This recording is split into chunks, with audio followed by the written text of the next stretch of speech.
தீவிரவாதமே இடமே இல்லை அப்படின்னா எதற்காக இலங்கையை போய் ஹனுமர் வந்து தீயிட்டு கொளுத்தினார்? அடுத்த கேள்வி வரும். இந்த அறுபடை வீடுகள்னு வந்தது. அறுபடை வேற, ஆற்றுப்படைன்றது வேற. ஆற்றுப்படைனா என்ன அப்படின்னா அது முதல்ல புரிஞ்சுக்கணும். மக்களுக்கு தமிழே புரியலையே. இன்னைக்கு மசூதியில பண்ணக்கூடிய விஷயங்கள் தர்கால பண்ண மாட்டாங்க. அதனால தான் இந்த இடத்துல வந்து பிரச்சனையே கிடையாது. இது ஏன் பிரச்சனை கிடையாதுன்னா அது மசூதியா இருந்திருந்ததுன்னா அது வேற மாதிரி இருந்திருக்கும். தர்கான்ற காரணத்தினால அவங்களும் வந்து அது பெருசா இதாகல. இதை வந்து பெருசா ஒரு இதாகல. ஏன்னா அவங்களுக்குள்ளேயே அடுத்த தலைமுறையில வந்து 1000 பேர் லட்சக்கணக்கான மக்கள் அன்னைக்கு தீபத்தை ஏற்றுக்கொண்டு வந்தாங்கன்னா என்ன பண்ண முடியும்? HRNCயோ நீங்களோ நானோ இல்ல, கோர்ட்டோ இல்ல. ஏன் கோர்ட்டே முடிவு பண்ண முடியாது? ஏன்னா ஆர்டிகல் 25ல என்ன சொல்லப்பட்டிருக்கு? அவங்களுக்கு வந்து அது ரைட் இருக்கு. நீங்க சமணர் கோயிலுக்கு போனீங்கன்னா இந்த ஆர்த்தி எடுக்கக்கூடிய பழக்கமே கிடையாது. இன்னைக்கு ஆர்த்தி எடுக்கிற பழக்கம் நம்மகிட்ட தான் இருக்கு. அதை கூட இன்னைக்கு என்ன பண்ணிட்டாங்க, ஆபிரகாமிக் மதங்கள் எடுத்துக்கிட்டாங்க. இன்னைக்கு நீங்க கேரளால போய் ஏதாவது தேவாலயத்துக்கு போனீங்கன்னு வச்சுக்கோங்க, ஆர்த்தி எடுக்கிறாங்க. அந்த ஆர்த்தி எடுக்கிற பழக்கம் எங்க இஸ்ரேல்ல இருந்ததா, பாலஸ்தீன்ல இருந்ததா, அல்ல யூதர்கள்ட்ட இருந்ததா? உங்கள்ட்ட இருந்து பணத்தை எடுத்து பெரிய பெரிய வக்கீல்களை வைத்து இந்த சொத்து உங்களுக்கே இல்லை அப்படின்னு சொல்லி மாற்றானுக்குரிய சொத்து போய் உங்களுடைய சொத்தை உங்களுடைய பணத்தை எடுத்துக்கொண்டு வாதாடுகின்றார்கள்.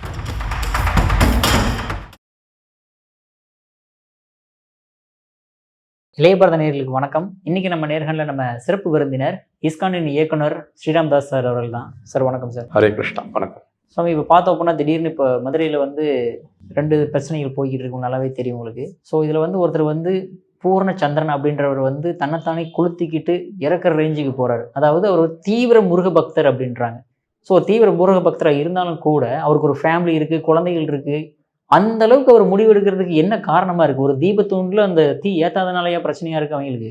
நீங்க கேட்ட கேள்வியில 2 விஷயங்கள் முதல்ல புரிஞ்சுக்கணும். முதல்ல என்ன அப்படின்னா, சிறு வயதிலேயே நம்மளுடைய ஆன்மீக சிந்தனைகளை எப்படி பார்க்கணும், ஆன்மீக வாழ்க்கை பாதை எப்படிப்பட்டது அப்படின்றதுக்கான ஒரு தீர்க்கமான ஒரு வழிமுறை அவங்களுக்குலாம் இளம் வயதுல கொடுக்கப்படலை. இது பின்னாடி எப்படி ஆகுதுன்னா, எனக்கு கிடைக்க வேண்டியது என்னுடைய உரிமை பறிபோகி விட்டது அப்படின்ற ஒரு இயக்கத்துல இன்னைக்கு இளைஞர்கள் நிறைய பேர் என்ன பண்றாங்கன்னா, இன்னைக்கு சண்டைகள் நடக்கக்கூடிய அனைத்து விஷயமும் எப்படி நடக்குதுன்னா, நமக்கு வந்து என்னுடைய உரிமைகள் பறிபோயாச்சு, என்னை ஏற்றி படைச்சிட்டாங்க சில பேர், எனக்கு கிடைக்க வேண்டியது கிடைக்கல. அப்ப இதை எப்படியாவது எந்த வழிமுறையிலாவது அதை வந்து அடைந்தே தீர வேண்டும் அப்படின்ற ஒரு தீவிரமான ஒரு எண்ணம். இன்னைக்கு உதாரணத்துக்கு நம்மளுடைய சுதந்திர போராட்டம் நடந்தது. சுதந்திர போராட்டத்தில் நடக்கும்போது நிறைய பேர் இந்த மாதிரிலாம் வந்து தீக்குளிப்பு அல்லது வந்து எதிரிகளை போய் அழிப்பது அல்லது பெரிய பெரிய வண்டிகள் பெரிய பீரங்கிக்குள்ள போய் குதிப்பது, இந்த மாதிரிலாம் வந்து நிறைய நாடுகள் இன்னைக்கு நடந்து கொண்டு தான் இருக்கு. இப்போ நீங்க சொல்லும் போது நிறைய இடங்கள்ல வந்து இந்த தற்கொலை படைகள்லாம் என்ன பண்றாங்க, தங்கள் உயிர்களை மாய்த்து கொண்டு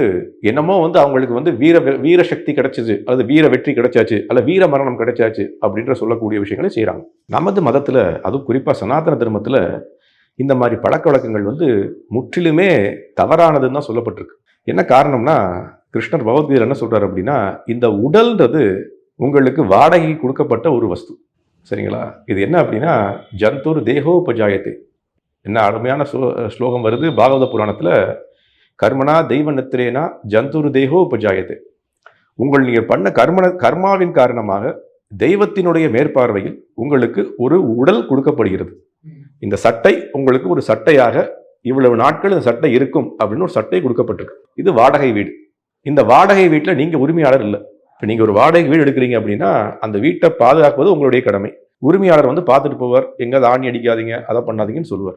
நீங்கள் அவருடைய பேச்சையும் கேட்காம இங்கே ஒரு துளை இடுவது அல்ல ஒரு படி கட்டுவது அல்ல ஒரு ரூம் கட்டுவது இதெல்லாம் பண்ண முடியுமா? பண்ண முடியாது. நாமளும் என்ன பண்ணுறோம், இந்த உடலை தெய்வத்தினுடைய இடமிருந்து நம்ம வாடகைக்கு எடுத்திருக்கோம். அந்த தெய்வம் நமக்கு எதுக்கு இந்த உடலை கொடுத்துருக்கு? நம்ம பண்ண வேண்டிய விஷயங்களை பண்ணுவதற்காக ஒரு உடல் வாடகைக்கு கிடைச்சிருக்கு. அந்த உடலை வாடகைக்கு எடுத்து என்னுடைய விருப்பம் போல் நான் செயல்படுவேன் அப்படின்னு சொன்னா நீங்க கேட்கக்கூடிய அடுத்த கேள்வி எப்படி இருக்கும்னா, அந்த தெய்வத்துக்கு தான் நான் பண்றேன். அடுத்த கேள்வி வரும் இல்லையா, அந்த தெய்வத்துக்கு தான் நான் பண்றேன் அப்படின்ற கேள்வி வரும். அப்ப நீங்க சொல்றது எப்படி இருக்குன்னா, இந்த வீட்டினுடைய உரிமையாளர் வருவதற்காக நான் ரூம் கட்டினேன். அவர் வரது மாசத்துல ஒரு நாள், மீதி 29 நாள் நீங்க தான் தங்க போறீங்க. கரெக்டா? அப்ப இது எப்படி இருக்குன்னா, இந்த மாதிரி இருக்கக்கூடிய இளைஞர்களுக்கு நம்ம நீ சொன்ன மாதிரி இளைஞர் அவர் இப்பதான் திருமணம் ஆயிருக்கு, கை குழந்தை இருக்கு, இந்த மாதிரி விஷயத்துல போய் ஈடுபடும் போது என்ன நடந்ததுன்றத முதல்ல நம்ம வந்து இந்த சமூகமா பார்க்கணும். அவருடைய நண்பர்கள் ஊந்துதலா அல்லது அரசியல் ஊந்துதலா அல்லது அவருடைய சிந்தனையில ப்ராப்ளம் இருந்ததா நமக்கு தெரியல. எவ்வளவு மிகப்பெரிய ஒரு வாழ்க்கை முன்னாடி இருக்கு. சிறு வயதுல இந்த மாதிரி தீக்குளிக்க வேண்டிய அவசியம் இல்லை. இன்னொன்னு, இதை நிறைவேற்றியதனால் அவங்களுடைய இது கிடைச்சிட போதா? கிடைக்க போறதில்ல. இன்னைக்கு தீபம் ஏத்திட்டோமா, இன்னைக்கு சண்டை போட்டு கொண்டு தான் இருக்கும், இல்லைங்களா? அது ஒரு பெரிய துர்பாக்கியம். நம்மளுடைய விஷயங்களை நாமே செய்வதற்கு கூட இந்த நாட்டுல நமக்கு வந்து அனுமதி கோர வேண்டிய நிலைமை வந்து விட்டது. எங்க வீட்டுக்குள்ள நான் ஒரு தீபம் ஏத்தணும், எங்க வீட்டுக்கும் பக்கத்துல ஒரு தர்காவோ ஒரு மசூதி இருந்தா என் வீட்டுல கூட தீபம் ஏற்ற முடியாது, நாளைக்கு வந்துடும். அப்படித்தான் இருக்கு இன்னைக்கு. நீங்க சொல்லக்கூடிய விஷயங்கள் அப்படித்தான் இருக்கு. அப்ப முதல்ல நம்ம என்ன சொல்லணும், ஆன்மீக பாதைன்றது முதல்ல பக்குவம் அடைய வேண்டிய நிலை. இதுல வந்து தீக்குளிப்பது, அதே மாதிரி சனாதன தர்மத்தை பொறுத்த மட்டுக்கும் இந்த தீவிரவாதமே அதுல இடமே கிடையாது. நீங்க அடுத்த ஒரு கேள்வி கேட்கலாம், தீவிரவாதமே இடமே இல்லை அப்படின்னா எதற்காக இலங்கையை போய் ஹனுமர் வந்து தீயிட்டு கொளுத்தினார்? அடுத்த கேள்வி வரும். அப்ப இதுதான் விஷயம். என்ன அப்படின்னா, நம்மளுடைய சக்திக்கு ஏதுவாறு நம்ம என்ன பண்ணணும் அப்படின்னா, நமக்கு என்ன சரியான விஷயமோ அதை செய்யணும். அவர் என்ன பண்ணார்னா, தானே தன் வாளை தீயிட்டு கொண்டு உலகத்தை முழுக்க சுத்தல, அந்த இலங்கையை ஃபுல்லா தீ வைக்கல. அவருடைய வாளுக்கு தீ வைத்தார்கள். எதற்காக? அவரை அழிக்க வேண்டும் எனக்காக. அவர் குரங்குன்னு காமிப்பதற்காக என்ன பண்ணார்னா, வானரம்னு காமிப்பதற்காக ஒவ்வொரு இடத்துக்கும் தாவி தாவி போனார். அவர் ஏத்தின தீ தானே வந்து தன்வினை தன்னை சுடுன்ற மாதிரி அவங்களுக்கு வந்து சேர்ந்தது. நீங்க அவருடைய வாளை போய் தீயிட்டீங்க. அவர் ஒரு வானரம், ஒவ்வொரு இடத்துக்கு தாவி தாவி போக போறார். அவர் உங்க வீட்டுக்கு வந்தார், ராமனுடைய அரண்மனைக்கு போனார், வெவ்வேறு இடத்துக்கு போனார், எல்லா இடமும் தீப்பற்றி எரிஞ்சது. அப்ப தன்வினை தன்னை சுட்டது. அவரா போய் மக்களை அழிக்கணும், வீடுகளை அழிக்கணும், மரங்களை நாசம் பண்ணணும், எல்லா உயிர்வாளிகளையும் துன்புறுத்தணும்னு அவர் பண்ணல. ஸோ ரெண்டுக்கும் வித்தியாசம் இருக்கு. நாம என்ன பண்றோம், என்னுடைய வாடகை உடலை எனக்கு அவருடைய அனுமதி இல்லாமல், அதனால தான் சாஸ்திரம் என்ன சொல்கிறது, கருட புராணத்துல தற்கொலை செய்வதுன்றது மிகக்கூடிய பாவம், மிகக்கூடிய பாவம். அது எந்த காரணமா இருந்தாலும், அடுத்து நமக்கு வந்து ஏதாவது ஒரு தீமை ஏற்பட்டு நாம் தற்கொலை செய்து கொண்டால் கூட மிகப்பெரிய பாவம். என்ன காரணம்னா, நம்மளுடைய சாஸ்திர நூல்கள் எப்படி இருக்கு அப்படின்னா, இப்ப நான் வந்து உதாரணத்துக்கு 50 வயது வரைக்கும் வாழணும்னு வச்சுக்கோங்க. நான் ஒரு 40 வயது தற்கொலை செய்து கொள்றேன். அப்ப அந்த ஆத்மாவிற்கு இந்த உடல் இல்லாம போச்சு. அந்த உடல் இல்லாத ஆத்மா அடுத்த 10 வருஷத்துக்கு உடலே கிடைக்காது. அதான் ஆவியா சுத்தி கொண்டிருக்கும். இன்னைக்கு உலகத்துல அதுக்கு பாருங்க, சயின்ஸ்ல பதில் இல்லை, நம்மளுடைய சனாதன தர்மத்துல பதில் இருக்கு. எதற்காக பூதங்கள், பிசாசுகள், பேய்கள்லாம் எழுசுத்துது? என்ன காரணம்னா, தற்கொலை செய்து கொண்ட ஆத்மாக்கள். தற்கொலை செய்து கொண்ட ஆத்மாக்களுக்கு என்ன விஷயம் அப்படின்னா, அவங்களால வந்து அடுத்த உடல் கிடைக்க போறது இல்லை. அந்த வாழ்நாள் முடிகிற வரைக்கும் தாங்களே தங்களை மாய்த்து கொண்டதன் காரணத்தினால அவங்களுக்கு என்ன ஆச்சு அப்படின்னா, வேற உடல் கிடைக்காது. இங்கங்க அலைந்து கொண்டே இருப்பார்கள். எல்லாத்தையும் பார்க்கறாங்க, ஆசைகள் இருக்கு, ஆனா நிறைவேற்றி செய்ய முடியாது. ஏன்னா உடல் இல்லையே. உணவு சாப்பிடணும், அதுக்கு பல்லுகள் தேவை, நல்ல வசதி, வயிறு இருக்கணும். எனக்கு வந்து உபாதைகள் இருந்தால் நல்ல உணவு எடுத்துக்கொள்ள முடியாது. பார்த்து என்ன பிரயோஜனம்? ஸோ அதனால முதல்ல நம்ம செய்யக்கூடிய விஷயங்கள், ஆன்மீக பாதைன்றது முதல்ல நம்ம எதுக்காக இங்கே வந்திருக்கோம் அப்படின்னா, வாழ்க்கையினுடைய முக்கியமான நோக்கம் கடவுளை அடைவது. அந்த கடவுளை அடைவதற்கான பாதை எப்படி அப்படின்றது, இந்த மாதிரி தீவிரவாதம்ன்றது பாதை இல்லை. நம்மளை மாய்த்து கொண்டதனால் கோயில் வந்து ரொம்ப வளமாக வாங்கிவிடும் நினைப்பில்லை. நாம் என்ன பண்ணியிருக்கணும், அதே இளைஞர் என்ன பண்ணியிருக்கலாம், அவர்கள் ஒரு 10 பேர் சேர்ந்து ஒரு இயக்கத்தை ஆரம்பிச்சு அதற்கு போராடி மக்களுக்கு கொண்டு போய் பகவத்கீதையோ, நீங்க திருமுருகர் ஆற்றுப்படையோ அல்லது வந்து தேவாரமோ கொண்டு போய் மக்களுக்கு சேர்த்திருக்கலாமே. வீடு வீடா போய் சேருங்க, குழந்தைகளுக்கு சேருங்க. நாளைக்கு நமக்கு தான் சக்தி இல்லை, அடுத்த தலைமுறை போராடி அந்த தீபத்தூணை ஏத்தட்டுமே. அடுத்த தலைமுறையில வந்து 1000 பேர், லட்சக்கணக்கான மக்கள் அன்னைக்கு தீபத்தை ஏத்துவோண்டு வந்தாங்கன்னா என்ன பண்ண முடியும்? அப்ப இன்னைக்கு நம்மளால வர முடியல, 100 பேர் வராங்க, 200 பேர் வராங்க. நாளைக்கு அடுத்த தலைமுறைக்கு அது போய் விஷயங்களை சொல்லி கொடுக்கலாமே. அதுதான் சிறந்த வழி. அதை விட்டு விட்டு நான் வந்து மாய்த்துக் கொள்வேன், தற்கொலை செய்து கொள்வேன், தீபம் ஏற்றிக் கொள்வேன், இதெல்லாம் வந்து நான் என்ன கோழைத்தனமான விஷயம். இதுல இன்னும் நமக்கு வந்து பரிகாரம் கிடைக்க போகுது. மாற்று மாதிரி இதை வந்து கிண்டல் கேலியும் செய்ய ஆரம்பிப்பாங்களே. இல்ல, அவங்க கிண்டல் செய்வதற்கு அது அவங்க இன்னொரு விஷயம் சொல்றேன் கேளுங்களேன். இந்த கிண்டல் செய்வதுன்றது அவர்களுக்கு வந்து ஒரு எப்பொழுதும் நடக்கக்கூடிய விஷயமா தான் இருக்கு. நீங்க போய் தீபம் ஏத்தினா கிண்டல் பண்ண போறாங்க, தீபம் ஏத்தாட்டியும் கிண்டல் பண்ண போறாங்க, இல்லைங்களா? நீங்க மாய்த்து கொண்டால் ஏத்த போறாங்க, நீங்க வந்து கோயில்ல வந்து மொட்டை எடுத்துக்கொண்டால் கிண்டல் பண்ண போறாங்க. இப்ப நாம கிண்டல் பண்ண ஆரம்பிக்கல. இன்னைக்கு உதாரணத்துக்கு நான் கிண்டல் பண்ணணும்னு சொல்ல வரல, நம்ம கிண்டல் பண்ண வேண்டிய அவசியமும் நமக்கு இல்லை. நீங்க சொல்றது எப்படி இருக்கு, அடிக்கடி சொல்லுவேன். என்ன அப்படின்னா, நம்மளுடைய சனாதன தர்மத்தில் இருக்கக்கூடிய ஆழமான கருத்துக்கள் மாற்று மதத்துல இல்லை. நான்லாம் நிறைய படிச்சதுனால உங்களுக்கு சொல்றேன். நிறைய வந்து அவங்க இருக்கக்கூடிய ஆபிரகாமிக் மதங்கள்லயோ, ஆபிரகாமிக் மதங்கள்ன்றது 3 மதங்கள், அதே மாதிரி புத்த மதமோ சமண மதமோ எதுலையுமே நம்மளுடைய சனாதன தர்மத்தில் இருக்கக்கூடிய ஆழமான கருத்துக்கள் இல்லை. மறுபிறவினா என்ன, கர்மானா என்ன, ஏன் கஷ்டப்படுகின்றோம், வாழ்க்கையினுடைய குறிக்கோள் என்ன, ஆத்மாவா உடலா, இது எல்லாமே இல்லை. இப்ப நாம போய் ஒரு 12ஆம் வகுப்பு படிக்கிற மாணவன் 5ஆம் வகுப்பு மாணவனை ஏளனம் செய்வதை போல இருக்கும். ஆனா 5ஆம் வகுப்பு பாடமும் முக்கியம்தான். ஏன்னா அதுக்கு தகுந்த மாதிரி மாணவர்களுக்கு அது தகுந்த மாதிரி பாடம் தேவை. அந்த காலகட்டத்தில் 600வது நூற்றாண்டுல அந்த மாதிரி மக்கள் ரொம்ப கீழ்த்தனமாக வாழ்ந்த காரணத்தினால ஒரு தெய்வ போதகர் வரார். அவர் வந்து அவங்களுக்கு தேவையான போதனையை கொடுக்கிறார். அதுல ஒரு மதம் உருவாகுது. 2000 வருஷத்துக்கு முன்னாடி ஒரு போதகர் வர்றார், அவர் அந்த நேரத்தில் கொடுக்க வேண்டிய போதனைகளை கொடுக்கிறார், அந்த இடத்துக்கு தகுந்த மாதிரி போதனைகளை கொடுக்கிறார், அதனால ஒரு மதம் உருவாகுது. அப்ப நம்ம மதம் அந்த மாதிரி இல்லை, நம்மளுடைய மதம்ன்றதே இல்லை, முதல்ல அது வாழ்வியல் முறை. அப்ப அதுல என்ன ஆகும், எப்படி வாழணும், வாழ்க்கையில் எப்படி வெற்றி பெறணும், வாழ்க்கைக்கான முக்கிய நோக்கம் என்னன்னு சொல்லிக் கொடுப்பது தான் நம்முடைய வாழ்க்கையினுடைய வாழ்வியல் முறை. அப்ப அதை தெரிந்து கொள்ளணும். அதை இளைஞர்கள் நான் என்ன சொல்லுவேன், உங்களுடைய சேனல் மூலியமா என்ன சொல்லுவேன் அப்படின்னா, பூர்ணச்சந்திரனுடைய இதுல இருந்து நம்ம என்ன புரிஞ்சுக்கணும், நாம இளைஞர்கள்லாம் ஒன்று திரணும், நிறைய விஷயங்களை தெரிந்து கொள்ளணும். இன்னைக்கு அடுத்த விஷயம் நீங்க கேட்கணும் சொல்றேன், இந்த கோயிலை பற்றியும் தீப திருவிழாவை பற்றியும் மக்களுக்கு தெரியல. எதற்காக தீபம் ஏற்றணும், அந்த கோயில் என்ன, தீபத்தினுடைய முக்கியத்துவம் என்ன, நமது சம்பிரதாயத்துல தீபத்தினுடைய முக்கியமான விஷயம் என்ன, அதை ஏன் அங்க செய்யணும், அந்த இடத்துல ஏன் செய்யணும், இதையே முதல் தெரிந்து கொள்ளலையே. இப்ப நீங்க போய் போராடணும்னு ஆசைப்படுறீங்க, விஷயமே தெரியாம போராடினா என்ன விஷயம், விஷயம் உங்களுக்கு தெரியல. இன்னைக்கு முதல்ல கேட்ட கேள்வி சொல்றேன், என்ன விஷயம்னா, முதல்ல திருப்பரங்குன்றம் முதல்ல இருந்தது சிவக்ஷேத்திரம், அது சிவபெருமானுக்குரிய சேத்திரம், அது முருகப்பெருமான் அங்க எப்படி வந்தார்ன்ற விஷயமே நிறைய பேருக்கு புரியவதில்லை. அறுபடை வீடுன்றது வேற, ஆற்றுப்படைன்றது வேற. இன்னைக்கு நான் முதல்ல சிவனுடைய சேத்திரம் சொல்றேன். அங்க என்ன அப்படின்னா, அந்த மலையே சிவனுடைய சேத்திரம். அங்க இருக்கக்கூடிய சிவனுக்கு பேரு பாலநாத சுவாமி. அப்ப அவர் என்ன பண்றாரு அப்படின்னா, அங்க அவரும் அவருடைய தாயாரும் அங்க வீட்டிருக்காங்க. அந்த பெரிய மலையே சிவனுடைய உருவம். இன்னைக்கு கூட அந்த கோயிலுக்கு போயிருந்தீங்கன்னா, நான் அந்த ஊருக்கு அடிக்கடி போயிருக்கேன், நான் பக்கத்துல தான் பிறந்து வளர்ந்தேன். அந்த ஊருக்கு போனீங்கன்னா அந்த மலையிலேயே எக்கச்சக்கமான சிவனுடைய தாண்டவம், சிவனுடைய வெவ்வேறு விதமான விஷயங்கள்லாம் சிற்பமாக இருக்கும். ஏன்னா அந்த மலையே சிவனுடைய உருவமாக கருதப்படுகிறது. அப்ப என்ன நடந்தது, இங்க தேவார பாடல்கள்ல திருஞான சம்பந்தர் இந்த சிவனை பற்றி பாடி இருக்கின்றார். ஸோ அதனால அது சிவக்ஷேத்திரம். அது இப்ப எதுக்காக அதை சொல்ல வரேன் அப்படின்றத பின்னாடி சொல்றேன். இப்ப முருகன் எங்க இருந்து வந்தார், முருகன் என்ன பண்றாரு அப்படின்னா, திருச்செந்தூர்ல போய் சூரனை வதம் செய்து விட்டு வர்றார். அவர் வதம் செய்து விட்டு வந்ததுக்கு அப்புறம் இந்த மலைக்கு தன்னுடைய தந்தையாரான சிவபெருமானை பிரார்த்தனை செய்கின்றார். அவர் அங்க அமர்ந்து பிரார்த்தனை செய்யும் போது தேவர்கள் எல்லாருக்கும் அவர் வெற்றியை எடுத்து கொடுத்ததுனால தேவயானி அப்படின்னு சொல்லக்கூடிய தேவசேனின்னு சொல்லக்கூடிய இந்திரனுடைய பெண்ணை அவர் திருமணமாக கொடுக்கின்றார் முருகனுக்கு. அதான் தேவயானின்னு பேர் அவங்களுக்கு. அவங்க 2 பேருக்கும் திருமணம் அங்க நடந்து கொண்டிருக்கு இந்த மலையில. அந்த மலையில இன்னைக்கும் போனீங்கன்னா அந்த முருகனுடைய சன்னதியில 2 பக்கமும் விஷ்ணுவும் இருப்பாங்க, சிவனும் இருப்பாங்க. 2 பேரும் அவருடைய திருமணத்திற்கு சாட்சிகளாக நிற்கிறாங்க. ஓகே. சோ அவர் வந்தது சிவனை வழிபடுவதற்கு. அந்த இடம்ன்றது சிவக்ஷேத்திரம். அங்க அவருடைய திருமணம் நடக்குது, அவருக்கும் தேவயானிக்கும் தேவசேனைக்கும். இதான் நடந்து கொண்டிருக்கு அங்க. அப்ப இங்க எப்படி முருகன் பிரசித்தி பெற்றார், ஏன் சிவனை பற்றிய பாடல்கள் இருக்கு.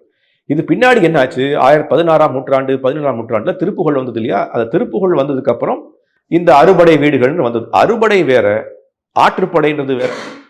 ஆற்றுப்படைனா என்ன அப்படின்னா, அது முதல்ல புரிஞ்சுக்கணும். தமிழை முதல்ல தெரியும், மக்களுக்கு தமிழே புரியலையே இன்னைக்கு. ஆற்றுப்படை அப்படின்னா, ஆற்று அப்படின்னா பாதை, படை அப்படின்னா நெறிமுறை. அப்ப சரியான நெறிமுறையில் செல்லக்கூடிய பாதையை காட்டக்கூடிய நூல்கள், ஸ்லோகங்கள்னு அர்த்தம். அது என்ன பண்ணும், எந்த பாதை, எந்த மாதிரி வழிமுறை, கடவுளை அடைவதற்கான பாதை, கடவுளை அடைவதற்கான வழிமுறை.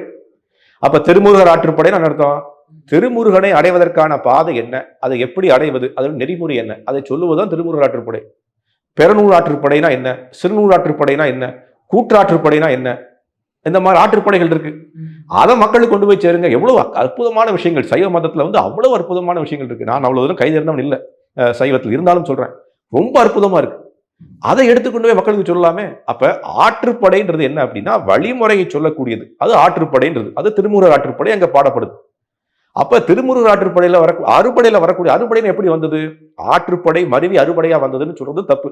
6 வீடுகள்ல வெவ்வேறு விதமான விஷயங்களை முருகப்பெருமான் நிறைவேற்றுறார். ஒன்று திருப்பரங்குன்றத்துல பூஜை செய்து அவருக்கு திருமணம் ஆகுது. திருச்செந்தூர்ல சூரனை இது செய்கின்றார். சாமி மலையில அவர் சிவனுக்கு உபதேசிக்கின்றார். பழனியில அவர் தண்டாயுதபாணி, அவர் சன்னியாசம் எடுக்கின்றார். தண்டாயுதபாணி தான் தண்டாயுதபாணி, தண்டம் எடுத்தாச்சு. ஸோ ஒவ்வொரு இடத்துலையும் அவருக்கு ஒரு விசேஷம் இருக்கு. அந்த விசேஷத்தை தகுந்த மாதிரி பாடல்கள் பாடப்பட்டிருக்கு. அந்த நபரை எப்படி அடைவதுன்னு சொல்றதுக்கான பாதையை சொல்லிக் கொடுப்பதுதான் திருமுருகர் ஆற்றுப்படை. அப்ப இதெல்லாம் எதுக்கு நீங்க சொல்றீங்கன்னு கேட்கலாம். இதெல்லாம் என்ன சார் விசேஷம், இதுக்கும் தீபத்தூணுக்கும் நீங்க கேட்கலாம். அது என்ன விசேஷம்னா, எதுக்காக திருப்பரங்குன்ற தீபம் ஏற்றணும் அப்படின்னா, முதல்ல தீபம் ஏற்றக்கூடிய பழக்கம் சிவன் கோயில்ல மட்டும்தான் உண்டு. முருகன் கோயில்ல அவ்வளவு பிரசித்தம் கிடையாது. எல்லா சிவன் கோயிலையும் முருகனுடைய இதுவும் இருக்கும், நீங்க பார்த்தா இருக்கும், விக்கிரகங்கள் இருக்கும், வழிபாடு இருக்கும். ஆனால் சிவனுடைய பிரார்த்தனை தான் வந்து அந்த தீபத்தின் மூலியமா வழிபடுவது. ஏன்னா வந்து தமசிமா ஜோதிர்கமயன்னு சொல்றோம். என்ன அப்படின்னா நம்ம அது வந்து இருளிலிருந்து ஒளியை நோக்கி வர வேண்டும். அந்த சிவோகம்னு சொல்லக்கூடிய அந்த சிவனுடைய உருவத்தை அவங்க வந்து என்ன பண்றாங்கன்னா ஒளி மூலியமா பார்க்கிறாங்க. ஸோ அதில் ஒளி மூலியமா வந்து சிவனை அடைய முடியும், அவரை பிரார்த்தனை செய்கின்றோம்ன்றதான் அதனுடைய ஒரு ஐதீகம். அதனால தான் திருவண்ணாமலையில் நடக்குது, இங்க வந்து திருப்பரங்குன்றம் நடக்கும். அப்ப அந்த மலையில, மலை உச்சியில அந்த தீபத்தை ஏற்றக்கூடிய பழக்கம் அதனால இருக்கு. எதனாலன்னா அது வந்து சிவனுக்கு பிரார்த்தனை செய்யக்கூடிய வஸ்துவாக இருக்கு. எதற்காக வந்து மலைக்கு மேல போய் ஏத்தணும்? அடுத்த கேள்வி, எதற்காக மலைக்கு மேல போய் ஏத்தணும் அப்படின்னா, அப்ப மக்களுக்கு என்ன ஆகுது, எல்லார் மக்களுக்கும் தீபத்தை என்ன பண்ற, ஒரு பெரிய குன்றுக்கு மேல ஒரு தீபத்தூண் மாதிரியோ அல்லது ஏதோ ஒரு இடத்தை ஏற்படுத்தி அதுல ஒரு தீபத்தை ஏற்படுத்தி அதில் எல்லா மக்களும், கீழக்கூடிய அனைத்து மக்களும் அவர்களை தரிசிக்கும்படி அது ஒரு பெரிய உயரமான இடத்துல வைக்கக்கூடிய விஷயம் தான் அந்த தீபத்தூண்ல தீப திருவிழா. அது கார்த்திகை மாதத்துல அந்த ஒரு கிரகணங்கள்லாம் வந்து ஒன்று சேரும் அன்றைக்கு நடக்கக்கூடிய மிக சிறந்த விசேஷம். அதை மாதம் முழுக்க நம்ம வீட்டுலாம் வந்து விளக்கேற்றுறோம். அதுதான் பகவானை வணங்குகின்றோம், ஒளியின் மூலியமாக வணங்குகின்றோம். கார்த்திகை திருநாள்ல தான் வந்து ஆக்சுவலா சாஸ்திரம் என்ன சொல்லுகின்றது அப்படின்னா, நம்மளுடைய ஒரு வருடம்ன்றது தேவலோகத்துக்கு வந்து ஒரு நாள் போல. அப்ப என்ன நடக்கும் அப்படின்னா, நம்மளுடைய 12 மாதங்களும் அவங்களுக்கு வந்து 2 மணி நேரங்கள் போல. அப்ப அது 2 மணி நேரத்தை போல. நமக்கு மார்கழி மாதம்ன்றது தேவலோகத்துல பிரம்ம முகூர்த்தம் மாதிரி, கார்த்திகை மாதம்ன்றது இரவு நேரம் மாதிரி, ஐப்பசி மாதம்ன்றது ஈவினிங் டைம் மாதிரி. அப்ப என்னாச்சு, அதனால தான் இரவு நேரத்துல தீபம் ஏற்றி வச்சுட்டு அவங்களுக்காக தீபத்தை ஏற்றுறோம். இரவு நேரத்துல அவங்களை எல்லாம் வரவழைக்கிறதுக்காக காலை நேரத்துல வந்து என்ன பண்றோம், அதனால தான் மார்கழி மாதத்துல காலையில போய் பகவானை வணங்கக்கூடிய பிரசித்தி பெற்றமா இருக்கு. ஸோ இதுதான் வந்து அதே மாதிரி நம்மளுடைய இது பாருங்க, சம்மர் டைம் தான் அவங்களுக்கு வந்து வெயில் காலம். நம்மளுடைய சம்மர் டைம் இருக்கு இல்லையா, மே ஜூன் தான் அவங்களுக்கு வந்து 12 மணி போல. ஸோ இதுதான் வந்து நம்மளுடைய பாரம்பரியமான வழிமுறை. அதனால இரவு நேரத்துல பகவானை தியானிப்பதற்காக ஒரு ஒளியை ஏற்படுத்தி அதுல பகவானை தரிசிக்கிறோம் அப்படின்ற விஷயத்துக்காக அது வெவ்வேறு இடங்கள்ல அந்த மாதிரி ஐதீகமா இருக்கு. அப்ப இந்த கோவில்ல இது சிவன் சேத்திரம்ன்ற காரணத்தினால் இதை என்ன பண்றோம், அங்க ஒரு தீபம் ஏத்தித்தான் ஆகணும். அது பாரம்பரியமா இருந்திருக்கணும். அது வந்து நீங்க போய் அந்த நண்பர்கள்ட்டையோ அல்ல ஐதீகத்துல கேட்டீங்கன்னா கண்டிப்பா இருக்கும். இப்ப இந்த பிரச்சனை 1910 இருந்தே நடந்து கொண்டிருக்கு. உங்களுக்கு தெரியுமான்னு தெரியல, 10 நடந்து கொண்டிருக்கு. 10 என்னாச்சு, இவங்க எல்லாரும் போய் இந்த மலை வந்து முதல்ல அந்த ஒரு அவர் பேர் என்ன, தர்காவை இருக்கு. இப்போ முதல்ல அது ஒரு இன்னொரு விஷயம். அதை நீங்க யாருக்கா நான் சொன்னா நல்லா இருக்காது. என்ன அப்படின்னா, தர்கான்றது வேற, மசூதின்றது வேற. மசூதியில பண்ணக்கூடிய விஷயங்கள் தர்கால பண்ண மாட்டாங்க. அதனால தான் இந்த இடத்துல வந்து பிரச்சனையே கிடையாது. இது ஏன் பிரச்சனை கிடையாதுன்னா, அது மசூதியா இருந்திருந்ததுன்னா அது வேற மாதிரி இருந்திருக்கும். இது தர்கான்ற காரணத்தினால அவங்களும் வந்து அது பெருசா இதாகல, இதை வந்து பெருசா ஒரு இதாகல. ஏன்னா அவங்களுக்குள்ளேயே இந்த தர்கா ஏற்படுத்தக்கூடிய விஷயங்களே ஒரு சில செக்ட்ல தான் இருக்கு. அவங்களுடைய இதுலயே பிரிவுகள்லயே ஒரு செக்ட்ல மட்டும்தான் தர்கா ஏற்படுத்தக்கூடிய வகைகள் இருக்கு. அதனால அவங்களும் அதை பெருசா வந்து நிர்பந்தம் செய்யல. இது 1910-15 வந்து இன்னைக்கு நீங்களோ நானோ சொன்னோம் அப்படின்னா நீங்க காவி உடை அணிந்து சொல்லிட்டீங்கன்னு சொல்லுவீங்க. ஆனால் அன்னைக்கு பிரிவி கவுன்சில்லையே வந்து இதை சொல்லாச்சு. பிரிவி கவுன்சில்னா என்ன அப்படின்னா, நம்மளுடைய சுதந்திரத்துக்கு முன்னாடி அதுதான் சுப்ரீம் கோர்ட். அந்த பிரிவி கவுன்சில்லையே இந்த மலை வந்து இந்த கோயிலுக்கு தான் சொந்தம், அந்த தர்காந்த இடம் மட்டும்தான் இஸ்லாமியர்களுக்கு சொந்தம், அந்த நெல்லித்தோப்பு மட்டும், அந்த படி ஏறக்கூடிய இடங்கள், அவங்க படி ஏறக்கூடிய விஷயங்கள் மட்டும் அவங்களுக்கு சொந்தம்ன்ற தீர்ப்பு அன்னைக்கே கொடுத்தாச்சு. இந்த மலையில வந்து அவங்க கடைபிடிக்கக்கூடிய அனைத்து விதமான வழிபாடுகளும் அவங்க கடைபிடிச்சுக்கணும் அப்படின்றது அன்னைக்கே தீர்ப்பு சொல்லியாச்சு. இது அப்ப என்ன ஆச்சு, அன்னைக்குல இருந்தே நம்ம வந்து இந்த மலையில வந்து தீபத்தை ஏற்றி இருக்கலாம். அது எந்த காரணத்துக்காகவோ அல்லது அதுக்கு என்ன காரணம்னு சொல்றேன். அது என்ன காரணம் அப்படின்னா, நாம் அன்னிலிருந்து என்ன பண்ணிட்டோம், நம்மளுடைய சுதந்திரம் அடைந்ததுலேருந்து நம்ம வீட்டு சாவியை வேற ஒருத்தட்ட கொடுத்துட்டோம். நம்மளுடைய வீட்டினுடைய சாவியை போய் இன்னொருத்தட்ட கொடுத்துட்டோம் அப்படின்னா நம்ம வீட்டை திறக்க முடியாது. என்னுடைய வீட்டு சாவியை நான் வச்சிருந்துருக்கணும். அது நம்ம பண்ண மிகப்பெரிய தவறு. 1950 இருந்து இந்த ஹிந்து என்டோமெண்ட்ஸ் போர்டு ஒன்று கொண்டு வந்து நம்ம எல்லாரும் அவங்கள்ட்ட போய் கொடுத்துட்டோம். ஆக்சுவலாக உண்மையிலேயே அது ஒரு துரதிர்ஷ்டம். என்ன அப்படின்னா, அந்த சட்டத்திலேயே அவங்களுக்கே அவங்களுக்கு முதல்ல உரிமையே கிடையாது. எனக்கு இன்னைக்கே நான் வந்து அவ்வளோ பெரிய ஒரு லால வந்து எக்ஸ்பர்ட் இல்லை. இருந்தாலும் எனக்கு என்ன புரியலன்னா, ஹானரபிள் கோர்ட்டே ஏன் அதை வந்து அவங்கள கூப்பிட்டு கேட்குதுன்னு எனக்கு புரியல. என்ன காரணம் அப்படின்னா, உதாரணத்துக்கு சொல்றேன், அரசை கூப்பிட்டு கேட்கிறது கரெக்ட். ஏன்னா அரசு தான் வந்து லா அண்ட் ஆர்டர் ப்ராப்ளம் ஏற்படணும். அவங்க வந்து ஒரு அக்கௌண்டிங் ஃபர்ம். HRNCன்றது என்ன, ஒரு அக்கௌண்டிங் ஃபர்முங்க. உங்களுக்கு நீங்க ஒரு சேனல் நடத்துறீங்க. இந்த சேனல்ல என்ன பண்ணுவீங்க, வருடம் ஒரு ஆடிட்டரை வர வச்சு, CA படிச்ச ஒரு ஆடிட்டரை வர வச்சு, அக்கௌண்டண்ட்டை வர வச்சு உங்களுடைய கணக்கு வரவுல பார்ப்பீங்க.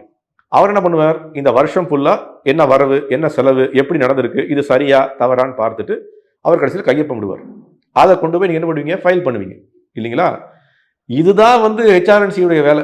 என்ன வேலை? கோயிலுடைய கணக்கு வழக்குகள் நல்லா இருக்கா, அங்க வந்து வேற ஏதாவது வந்து தேவையில்லாத சட்டம் ஒழுங்கு சீரொழியா இல்லையா அப்படின்னு பார்க்கக்கூடியது அவங்க வேலை. அந்த பிரிவி கவுன்சில்லையே இன்னொரு விஷயம் என்ன சொல்றாங்கன்னா, இந்த கோயிலை இந்த திருப்பரங்குன்ற மலை கோவில்ல இந்த கோயில்ல அவங்க எல்லா விதமான பூஜை புனஸ்காரங்களை செய்வதற்கான அதிகாரம் யார்கிட்ட இருக்கு? ஆதி சிவாச்சாரியார் குருக்கள் எழுதியிருக்காங்க. ஆதி சிவாச்சாரியார் குருக்கள்கிட்ட தான் இருக்கு. அப்ப இங்க வந்து தீபம் ஏத்தலாமா ஏத்தக்கூடாதுன்னு யார் முடிவு பண்ணணும்? ஆதி சிவாச்சாரியார் குருக்கள் முடிவு பண்ணணும். ஹெச்ஆர்என்சியோ நீங்களோ நானோ இல்ல, கோர்ட்டோ இல்ல. ஏன் கோர்ட்டே முடிவு பண்ண முடியாது? ஏன்னா ஆர்டிகல் 25ல என்ன சொல்லப்பட்டிருக்கு? அவங்களுக்கு வந்து அது ரைட் இருக்கு. அப்ப என்ன அர்த்தம்? இதை போய் கோர்ட்டு நிரூபிக்க முடியாது. கோர்ட்ல போனீங்கன்னா 10 வருஷம் 15 வருஷம் ஆட்டோமேட்டிக்கா சொல்லிட்டு தான் இருப்பாங்க. என்ன நீங்க என்ன சொல்றாங்க? முதல்ல பாருங்க, தீபத்துணை இல்லைன்பாங்க. அது வந்து ஒரு சர்வே கல்லுன்றாங்க. கரெக்டா இல்லையா? அதுவே பாருங்க, எவ்வளவு மீடியாவில் நான் பார்க்கும்போது நான் சில நேரம் வருத்தப்படுவேன்.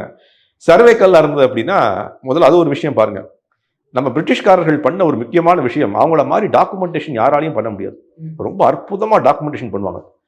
அவங்க என்ன பண்ணிருக்காங்க அப்படின்னா, இந்த சவுத் ஆர்காட்னு சொல்லக்கூடிய ஆர்காட்டு கீழே இருக்கக்கூடிய அனைத்து மாகாணங்கள்ல எங்கெல்லாம் சர்வேக்கல் போட்டிருக்கோன்ற விஷயத்தை அவங்களே வெளியிட்டிருக்காங்க. நூலகமா இருக்கு, லைப்ரரியில போய் பார்க்கலாம் நீங்க. அதுல திருப்பரங்குன்ற மலை உச்சியில சர்வேக்கல்ல பத்திய இன்ஃபர்மேஷனே இல்லை. 3 இடத்துல தான் இருக்கு. நம்ம பரங்கி மலை இருக்கு இல்லையா, பரங்கி மலையில ஒரு சர்வேக்கல் போட்டிருக்காங்க. அப்புறம் ட்ரெவன்கோர்ல ஒரு சர்வேக்கல் போட்டிருக்காங்க. இந்த மாதிரி ஒரு 3-4 இடங்கள்லாம் சர்வேக்கல் பெரிய கல் இருக்கு. அந்த கல்லுலையும் எப்படி இருக்குன்ற டெஸ்கிரிப்ஷனே இருக்கு. அதுல வந்து ஏதோ டிஜிஎன் எழுதியிருக்கும், மேல எப்படி ஒரு சின்ன குன்று மாதிரி இருக்கும், அந்த மாதிரி ஃபுல் டிஸ்கிரிப்ஷன் இருக்கு. அதுக்கு எந்த விதமான தொடர்பும் இல்லை. அது என்ன பண்ணுது? இது சர்வேக்கல் இல்லை அப்படின்ற விஷயத்தையும் நிறுத்தி செஞ்சாச்சு. நம்ம மக்களுக்கு தான் வந்து அந்த ஃபெர்டைல் பிரெயின் நான் சொல்லுவேன். ஃபெர்டைல் பிரெயின்னா என்ன? அறிவு வந்து ஏதாவது காரணங்களை வந்து அடுத்த நாள் கோர்ட்ல போய் ஏதாவது சொல்றதுக்கு தான் காரணம் வேணுமே. அடுத்த காரணம் என்ன? சமணர்கள் வந்து உபயோகிச்சாங்க இல்லைங்களா? இப்ப இதை பாருங்களேன். எனக்கு ஒரு விஷயம் தோன்றது என்ன அப்படின்னா, உங்களுக்கு தெரியுமான்னு தெரியல, சமணர்களுடைய வாழ்வியல் முறை எப்படி தெரியுமா? அவங்க என்ன பண்ணுவாங்க? இரவு நேரங்கள்ல உணவு எடுத்துக்க மாட்டாங்க. 6 மணிக்கு மேல உணவு எடுத்துக்க மாட்டாங்க. அவங்க நடக்கும்போது கூட பாத்தீங்க அப்படின்னா ஒரு துணி அல்லது ஏதாவது அணிந்து வச்சு வச்சிருப்பாங்க. நீங்க பார்த்துருப்பீங்க. என்ன காரணம்? சுவாசம் எடுக்கும் கூட உயிர் வாழியை கொன்று விடக்கூடாது. நடக்கும்போது அப்படியே இதை வந்து ஒரு இதை மாதிரி விளக்கி வச்சுட்டே போவாங்க. ஏன்னா நடக்கும்போது ஏதாவது உயிர் வாழியை கொன்றக்கூடாது. நீங்க சமணர்களோட வீட்டுக்கு போயிருந்தீங்கன்னா தெரியும், நான் போயிருக்கேன். அவங்க டேப்ல என்ன பண்ணுவாங்கன்னா ஒரு துணியை கட்டி வச்சிருப்பாங்க. அந்த தண்ணி வழியா ஏதாவது உயிர் வாழி வந்து என்னுடைய டம்ளர்ல விழுந்து நான் குடிச்சு அதை சமைச்சு நான் வந்து கொன்றக்கூடாது. சரிங்களா? இப்ப எதுக்காக சொல்றேன்? அந்த சமணர்கள் இரவு நேரத்தை தீபமே ஏற்ற மாட்டாங்க. என்ன காரணம்னா, இரவு நேரம் தீபம் ஏத்துனீங்கன்னா அந்த ஒளியில போய் சில பூச்சிகள் இறந்து விடும்னு தீபமே ஏற்ற மாட்டாங்க. நீங்க சமணர் கோயில்களுக்கு போனீங்கன்னா இந்த ஆர்த்தி எடுக்கக்கூடிய பழக்கமே கிடையாது. இன்னைக்கு ஆர்த்தி எடுக்கிற பழக்கம் நம்மகிட்ட தான் இருக்கு. அதை கூட இன்னைக்கு என்ன பண்ணிட்டாங்க? ஆபிரகாமிக் மதங்கள் எடுத்துக்கிட்டாங்க. இன்னைக்கு நீங்க கேரளால போய் ஏதாவது தேவாலயத்துக்கு போனீங்கன்னு வச்சுக்கோங்க, ஆர்த்தி எடுக்கிறாங்க. அந்த ஆர்த்தி எடுக்கிற பழக்கம் எங்க இஸ்ரேல் இருந்ததா, பாலஸ்தீனத்துல இருந்ததா, அல்ல யூதர்கள்ட்ட இருந்ததா? என்ன விஷயம் பார்த்தீங்களா? இதுதான் வந்து துரதிருஷ்டவசம். அப்ப வாழ்வியல் முறை சனாதனத்துல மட்டும்தான் இருக்கு. அதை நீங்களும் எடுத்துக்கொள்ளுங்கள், அது தவறு இல்லை. உங்களுக்கு நல்லா இருந்தால் எடுத்துக்கொள்ளுங்கள். அவங்க அதே மாதிரி இந்த பூ அணிவது, மலர் அணிவதெல்லாம் வந்து அவங்களுடைய கலாச்சாரத்திலே கிடையாது. இன்னைக்கு அவங்க அணிந்து கொண்டிருக்கின்றார்கள். துவஜஸ்தம்பம், துவஜஸ்தம்பத்துடைய நோக்கம் என்ன? அதுவே அவங்களுக்கு தெரியாது. இன்னைக்கு தேவாலயத்துக்கு போனால் துவஜஸ்தம்பம் இருக்கு. அதே மாதிரி அர்ச்சனை செய்யக்கூடிய வழிமுறை அவங்களுக்கு கிடையவே கிடையாது. அர்ச்சனை நம்ம செய்து கொண்டு அவங்க அர்ச்சனையை செய்யறாங்க. அது இருக்கட்டும், அது வேற ஒரு பாதை. இப்ப இங்க வந்தோம். இங்க என்ன ஆச்சப்ப நாம என்ன பண்றோம்? அப்ப இந்த சமணர்கள் வந்து இந்த மாதிரி வந்து இரவு நேரங்கள்ல அவங்க 6 மணி 7 மணிக்கு மேலேயே ஒரு இடத்தை விட்டு நகரவே மாட்டார்கள். அது சமண துறவிகள் நான் சொல்றேன். என்ன காரணம்னா, நகரும் போது யாரையாவது கொன்று விடுவோம், ஏதாவது உயிர் வாழியை கொன்று விடுவோம் அப்படின்னு சொல்லி அவங்க பண்ணவே மாட்டாங்க. அவங்க ஒரு குன்றுக்கு மேல போய் ஒரு தீபத்தூண்ல தீபத்தை ஏத்தி எல்லாரும் உட்கார்ந்து படிச்சாங்களாம் புத்தகத்தை. அவர்தான் நியூஸ் போட்டிருந்தாங்க சாமி. இதுதான் உண்மை. அப்ப பாருங்க. அப்புறம் 3வது எப்படி பாருங்க, நான் அடிக்கடி சொல்றது என்ன அப்படின்னா, நாம வந்து தேர்ந்தெடுக்கக்கூடிய நபர்கள் சரியான நபரா இருக்கணும். நாம செஞ்ச தவறை நான் அடிக்கடி சொல்ல, நாம தேர்ந்தெடுத்தது தவறாச்சுன்னா அடுத்தவன்ட்ட போய் குறை சொல்லி பிரயோஜனம் இல்லை. நாம தேர்ந்தெடுத்த நபர்கள் கோர்ட்ல போய் என்ன கேட்கறாங்க தெரியுமா? முருகனுக்கு 2 மனைவிகள், அதனால 2 இடத்த தீபம் ஏத்திடலாமா? இதை யார் கேட்கிறா? அரசு தரப்புல. உங்க வீட்டு சாவியை போட்டு யார்கிட்ட கொடுத்தீங்களோ அவங்க கேட்கறாங்க, உங்க வீட்டு பணத்தை எடுத்து. இன்னைக்கு எதுக்காக இந்த பாயிண்ட் நான் சொல்றேன் அப்படின்னா, யோசிச்சு பாருங்களேன். நான் ஒரு உதாரணத்துக்காக சொல்றேன், புரியுறதுக்காக. நீங்க என்ன பண்றீங்க? அதே உதாரணம், உங்களுடைய ஆபீஸ்ல நீங்க என்ன பண்றீங்க? உங்களுக்கு ஒரு ஆடிட்டரை வச்சிருக்கீங்க. அந்த ஆடிட்டர் என்ன பண்றாரு? வருடம் வந்து கணக்கு வழக்கு பார்ப்பதற்காக அவர்கிட்ட வந்து ஒரு அக்ரிமெண்ட் போட்டிருக்கீங்க. அவர் என்ன பண்றாரு அப்படின்னா, அவர் வந்து உங்கள்கிட்ட வந்து என்ன பண்ணுவார், அந்த கணக்கு வழக்கை பார்ப்பதற்கு அவருக்கு ஒரு பணத்தை கொடுப்பீங்க. இங்க சட்டமே சொல்லுது 13-12% தரணும். ஒவ்வொரு கோயிலும் அவங்களுக்கு தரணும். தராங்க. சரி இருக்கட்டும். இப்ப அவங்க என்ன பண்றாங்க, அந்த பணத்தை எடுத்துக்கொண்டு, இப்ப உதாரணத்துக்கு எடுத்துப்போம், உங்களுடைய ஆடிட்டர் என்ன பண்ற, நீங்க 12 மணிக்கு உங்க இருக்கக்கூடிய எல்லா எம்ப்ளாயிஸும் என்ன சாப்பிடணும், எப்படி சாப்பிடணும், அல்ல எப்படி வாழணும் அப்படின்றத நான் தான் தீர்மானம் செய்வேன்னு முடிவுக்கு வரேன். நாம என்ன சொல்றோம், அது உங்களுக்கு வந்து பாத்துக்கிறோம் நீங்க சொல்றீங்க. இல்லைங்க நான் தான் முடிவு பண்ணுவேன் அப்படின்னு சொல்லி உங்கள்ட்ட இருந்து பணத்தை எடுத்து பெரிய பெரிய வக்கீல்களை வைத்து இந்த சொத்து உங்களுக்கே இல்லை அப்படின்னு சொல்லி மாற்றானுக்குரிய சொத்து போய் உங்களுடைய சொத்தை உங்களுடைய பணத்தை எடுத்துக்கொண்டு வாதாடுகின்றார்கள். நான் சொல்ற பாயிண்ட் புரியுதா? நம்ம தட்டிலையும் ஒண்டியிலையும் போடுற பணம் தான் அவங்களுக்கு போகின்றது. அந்த காசை எடுத்துக்கொண்டு என்ன பண்றாங்க, பெரிய பெரிய லாயரை கொண்டு வந்து விற்கிறாங்க. இன்னைக்கு 3 கேஸ் நடந்து கொண்டு இருக்கு. ஒரு சிங்கிள் பெஞ்ச் நடக்குது, ஒரு 2 பெஞ்ச் ஹைகோர்ட் நடக்குது, சுப்ரீம் கோர்ட் நடக்குது. அங்க வரக்கூடிய அனைத்து லாயரும் 10 லட்சம் 20 லட்சம் ஆகக்கூடிய நபர்கள் ஒவ்வொரு ஹியரிங்கும். அப்ப டெய்லி ஹியரிங் நடந்து கொண்டிருக்கு. பல லட்சம் பல கோடிக்கணக்கான ரூபாய்கள் நம்மளுடைய பணம் வீணடித்துக் கொண்டிருக்காங்க. எதுக்காக? இந்த தீபத்தூண் எனக்கு சொந்தம் இல்லை, தர்காவுக்கு சொந்தம் யார் சொல்றா? நம்மள்ட்ட இருந்து காசை வாங்கின அதே அக்கௌண்டன்ட் ஃபர்ம் சொல்லுது. எவ்வளவு துரதிருஷ்டம் பாத்தீங்களா? அப்ப என்ன காரணம்? அதான் நான் சொல்றேன், நம்ம தேர்ந்தெடுக்கக்கூடிய நபர்களை பார்த்து தேர்ந்தெடுக்கணும். யார் நமக்கு கரெக்டான ஆடிட்டிங் ஃபர்ம் யார் பண்ண முடியும் நம்ம தேர்ந்தெடுக்கணும். புரியுதுங்களா? ஆடிட்டிங் ஃபர்ம் யார் பண்ணலாம்? இப்ப நீங்க இன்னைக்கு 100 ஆடிட்டிங் ஃபர்ம் இருக்கு. இந்த சேனலுக்கு யார் கரெக்டா ஆடிட்டிங் ஃபர்ம் பண்ணுவாங்க, யார் நேர்மையா இருக்காங்க, யார் நேர்மையா இருப்பா, நம்மளுடைய விஷயங்களை யார் நல்லா புரிஞ்சுப்பா, இந்த மாதிரி சேனலை பத்தி யார் புரிஞ்சுப்பா அப்படின்னு நீங்க எடுப்பீங்க. யார் இந்து மதத்தை புரிஞ்சுப்பா, இந்து கலாச்சாரத்தை எப்படி புரிஞ்சுப்பாங்க, அதை எப்படி பாதுகாப்பாங்கன்ற ஆட்களை தேர்ந்தெடுக்கணும். நாம இன்னைக்கு என்ன பண்ணிட்டோம், அதை நம்மளுடைய சாவியை கொண்டு போய் அடுத்தவன்கிட்ட கொடுத்து அவன் என்ன பண்றாரு அப்படின்னா நமக்கு எதிராக வாதாடி நம்மளுடைய வழிமுறைகளையே நிப்பாட்டக்கூடிய ஒரு நிலைக்கு தள்ளப்பட்டு விட்டோம். இன்னைக்கு அது அவங்கள்ட்ட போய் நீங்க பெர்மிஷன் கேட்கிற மாதிரி ஆயிடுச்சு. இதுதான் என்னன்னா துரதிருஷ்டவசம். அதனால நீங்க கேட்ட கேள்விக்கு இவ்வளவு பெரிய பதில சொல்லியாச்சு. ஃபைனலா என்ன புரிந்து கொள்ளணும், அப்ப இது நீங்க கேட்கலாம், என்ன அப்ப சொல்யூஷன் என்ன, இது எப்படி நம்ம நிவர்த்தி பண்றது? இதுதான் அடுத்த கேள்வி. நிவர்த்தி எப்படி பண்ணலாம் அப்படின்னா, நம்ம முதலே சொன்ன மாதிரி அந்த இவர் சந்திரன் அவர் என்ன சொன்னீங்க, பூர்ணச்சந்திரன் பண்ற மாதிரி அவர் என்ன பண்ணிருக்க கூடாது, மக்கள் எல்லாம் ஒன்று சேர்ந்து இளைஞர்கள் எல்லாம் போய் மக்களுக்கு நம்மளுடைய சம்பிரதாயங்கள் இன்னைக்கு இதுவே தெரியாது மக்களுக்கு. நான் சொன்ன விஷயங்கள் உங்களுக்கு சிவன் கோயில்னு அவருக்கு உதயம் கண்டிப்பா தெரிஞ்சிருக்காது. 99% மக்களுக்கு தெரியாது. ஏன் அங்க தீபம் ஏற்றணும் நிறைய பேருக்கு தெரியாது. எதனால தீபம் ஏற்றுவது நம்மளுடைய வழிமுறைகள் அவங்களுக்கு தெரியாது. ஏன் நம்ம HRNC நாடி இருக்கோன்றது அவங்களுக்கு தெரியாது. பின்ன எப்படி விழிப்புணர்வு இல்லாம எப்படி இருக்கும்? இப்படித்தான் இருக்கும். நாம என்ன பண்ணணும், உங்களுடைய சேனல் மூலியம் மாதிரி விஷயங்களை என்ன பண்ணணும், விழிப்புணர்வு ஏற்படுத்தணும். மக்களுக்கு கொண்டு போய் உண்மையை சொல்லிக் கொடுக்கணும். எது உண்மை, எது பாரம்பரியம், எது சனாத்தனம், எது வாழ்வியல் முறை, எது சட்டம், அதை நம்ம சொல்லிக் கொடுக்கல அப்படின்னா என்ன நடக்கும் அப்படின்னா, இதே மாதிரி தான் ஒவ்வொரு இடத்துலையும் நம்ம தீபம் ஏற்றுவதற்கு நம்மளுடைய வழிமுறைகளை பண்ணுவதற்கு இன்னைக்கு அதுதான் நான் சொல்ல வந்தேன்.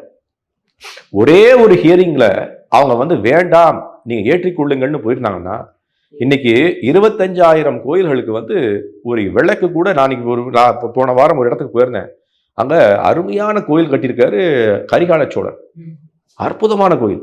அதை எனக்கு தெரிஞ்சு பார்க்கறதுக்கு என்ன தெரியுதுன்னா, ஒரு 15 வருஷமா திறக்கவே இல்லை. அப்ப என்ன அர்த்தம்?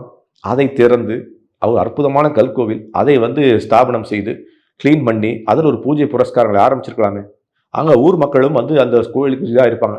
அதை பண்ணாம எங்கேயோ போய் தீபம் ஏற்றலாமா ஏற்றக்கூடாதான்னு சொல்லி பெரிய பெரிய லாயரை வச்சு அதற்கு பணத்தை வீணடித்து, அப்ப நாம தான் என்ன புரிஞ்சுக்கணும், நம்மளுடைய சம்பிரதாயங்களை எப்படி வளர்ப்பது, எப்படி பண்ணுவது, என்ன விஷயங்கள்ன்றதை ஆழ்ந்து புரிந்து கொள்ளணும். நாம நம்ம சம்பிரதாயங்களை விட்டு கொடுக்க கூடாது. விட்டு கொடுக்க கூடாதுன்னு சொல்றதுக்காக நான் உயிரை மாய்த்தால் செய்து விடுவேன்ற அர்த்தம் இல்லை. ரொம்ப நல்லா புரிஞ்சுக்கணும்.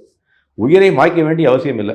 வழிபாடுகள்ன்றது அதான் நல்லா புரிஞ்சுக்கணும். வழிபாடுன்றது கோயில் வழிபாடு வேற, வீட்டு வழிபாடு வேற. நம்மளுடைய இதர இடத்துங்கள்ல எல்லா விதமான வழிபாடுகளுக்கும் வழிமுறை இருக்கு. நம்ம தியானம் செய்வதற்கான வழிமுறையும் இருக்கு, கோயில் எப்படி வழிமுறை செய்வதற்கான வழிபாடும் இருக்கு, அதே மாதிரி வீட்டுல ஒரு விக்கிரகங்களை வைத்து எப்படி வழிபடணுன்ற வழிமுறையும் இருக்கு. எல்லாமே இருக்கு. எல்லா இடத்துலையும் அவர் வியாபித்திருக்கின்றார். அதனால அதை எப்படி மக்களுக்கு கொண்டு போய் சேர்க்கணுன்றதை பார்த்து எனக்கு அதுல என்ன ஒரு பாசிட்டிவ்னா, இந்த மாதிரி விஷயங்கள் மூலியமாக அட்லீஸ்ட் நிறைய ஒரு புரிதல் மக்களுக்கு வருகிறது. நிறைய பேர் தெரிஞ்சிருக்காது, நிச்சயமா தெரிஞ்சிருக்காது இது என்ன விஷயம், இது எப்படி நடக்குதுன்னு தெரியுது. அதனால அவர்களே நமக்கு நான் என்ன சொல்லுவேன்னா, நம்ம வந்து நம்மளுடைய லைட்டை சுவிட்ச் ஆஃப் பண்ணி இருட்டுக்குள்ள உட்காந்துருந்தோம். அரசே வந்து நம்ம வீட்டில் லைட்டை போட்டிருக்கு. சொல்ற பாயிண்ட் புரியுதுங்களா? அப்ப அது ஒளிமயம் ஆயாச்சு. இன்னைக்கு திருப்பரங்குன்றத்தை பத்தி தெரிஞ்சுக்கிட்டோம். அதை எப்படி அடுத்த கோயில்களையும் பாதுகாப்பது, நம்மளுடைய சாவியை அடுத்தவர்கிட்ட கொடுக்காமல் இருப்பது, அதுதான் ரொம்ப முக்கியமான விஷயம். அப்ப அந்த விஷயத்தை சொல்றேன். அவர் மாதிரி நம்ம என்ன பண்ணிருக்கலாம், ஏதாவது ஒரு சின்ன கோயில்ல போய் அரங்காவலரா மாறி இருக்கலாமே. இன்னைக்கு இந்த கோயிலுக்கு அரங்காவலர் இல்லைன்றதா இருக்காருன்னு தெரியல. அரங்காவலர்கள் இருந்திருந்தாங்கன்னா அவங்க தான் பொறுப்பாளர்கள். இருந்திருந்தாங்க அப்படின்னா அவங்கள்ட்ட தான் கேட்டிருக்கணும் கோர்ட்டு. அப்ப பல கோயில்களுக்கு அரங்காவலர்கள் இல்லை. பல கோயில்களுக்கு எப்படி அறத்தை காக்கக்கூடிய காவலர்கள் இல்லை. அப்ப ஏன் வந்து இளைஞர்கள் அதை எடுத்துக்க கூடாது? ஏன் நம்ம போய் நம்ம அந்த கோயிலை பாதுகாப்போம்? என் கோயில், என்னுடைய பெருமை எது? நான் வந்து அந்த கோயில வளர்ந்திருக்கேன். அந்த கோயில் பாரம்பரியத்தை நான் பாதுகாப்பேன்ற ஒரு எண்ணத்தை மக்கள்கிட்ட உருவாக்கணும். அதை நாம வந்து இன்னும் அதிகமா செய்யணும். இந்த சேனல்கள் மூலியமா நிறைய பேசணும். மக்களுக்கு கொண்டு போய் சேர்க்கணும்ன்றதான் என்னுடைய பணிவான வேண்டுகோள். அற்புதமா விளக்கம் கொடுத்தீங்க சாமி. உங்க பொன்னான நேரத்தில் இளையபாலன் அவர்களுக்கு மிக்க நன்றி. ஹரே கிருஷ்ணன்.